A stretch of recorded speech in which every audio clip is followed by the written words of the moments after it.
Praise the lord. మన జీవితంలో అనేక సమస్యలు వస్తాయి. భయం, ఆందోళన, శత్రువులు, అప్పులు, ఇలా ఎన్నో. దాని ఫలితంగా మానసిక ఆందోళన, నిద్రలేమి. ఇలాంటి పరిస్థితుల్లో దేవుడు నిజంగా మనకు శాంతిని ఇస్తాడా? ఈరోజు కీర్తన 4:8 ద్వారా తెలుసుకుందాం. దావీదు దేవుని హృదయానుసారుడు. అతని జీవితంలో కూడా శత్రువులు ఉన్నారు, సమస్యలు ఉన్నాయి. కానీ అప్పుడు కూడా అతను ఇలా అంటున్నాడు, యెహోవా, నేను నెమ్మదితో పండుకొని నిద్రపోవుదును. యెహోవా, నీవే నన్ను నిర్భయంగా నివసింపజేయుదువు.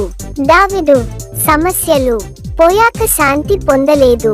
సమస్యల మధ్యలోనే దేవుడిపై విశ్వాసం పెట్టాడు.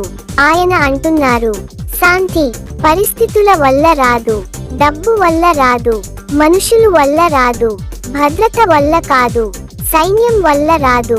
మనకున్న దేని వల్ల నెమ్మది, శాంతి రాదు. కేవలం దేవుడిపై నమ్మకం వల్ల మాత్రమే వస్తుంది. ఈ రోజు మన జీవితంలో కూడా exam stress, job pressure, family problems, health fears, ఆర్థిక సమస్యలు, ఇలా ఎన్నో ఉన్నాయి. ఇవి మనకు శాంతిని లేకుండా చేస్తున్నాయి.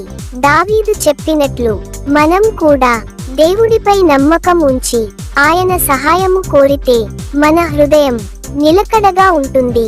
గుర్తించాల్సిన నిజం ఏమిటంటే, మీరు ఒంటరిగా లేరు. దేవుడు మీ పరిస్థితిని చూస్తున్నాడు. మీ నిద్ర, మీ మనసు, మీ సమస్తం ఆయన చేతుల్లో ఉన్నాయి. ఒక్కసారి ఆయన వైపు తిరిగి ఆయన సహాయాన్ని కోరితే సహాయముగా ఉండడానికి ఆయన సిద్ధంగా ఉన్నాడు. ఇప్పుడే సహాయాన్ని కోరుకుందాం.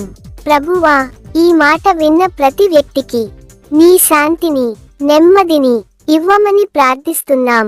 అలాంటి బైబిల్ ఎక్స్ప్లెనేషన్స్ కోసం గాడ్స్ వర్డ్ ఫర్ లైఫ్ ని సబ్స్క్రైబ్ చేయండి.